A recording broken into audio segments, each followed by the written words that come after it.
ராகவ், நேற்று சொன்னால ஒருத்தன் என்ன டிஸ்டர்ப் பண்ணுறான்னு, அது இவன் தான்.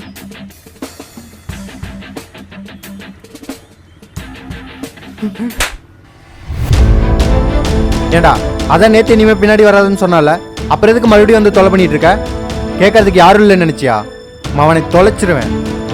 இல்லை ப்ரோ, ஜஸ்ட் ஃப்ரெண்ட்லியாக தான் பேசலான்னு பார்த்தேன். அந்த ஃப்ரெண்ட்லியாக பேசுறதுக்கெல்லாம் நாங்கள் இருக்கோம். நீ வேற ஏதாவது பண்ண பாரு. சாரி ப்ரோ, இனிமேல் இந்த மாதிரி பண்ண மாட்டேன். சாரிங்க. ஏய், இனிமே உன்னை இந்த பக்கம் பார்த்தேன், அவனை மூஞ்ச பேத்துருவேன். என்னடா பார்க்குற? போடா.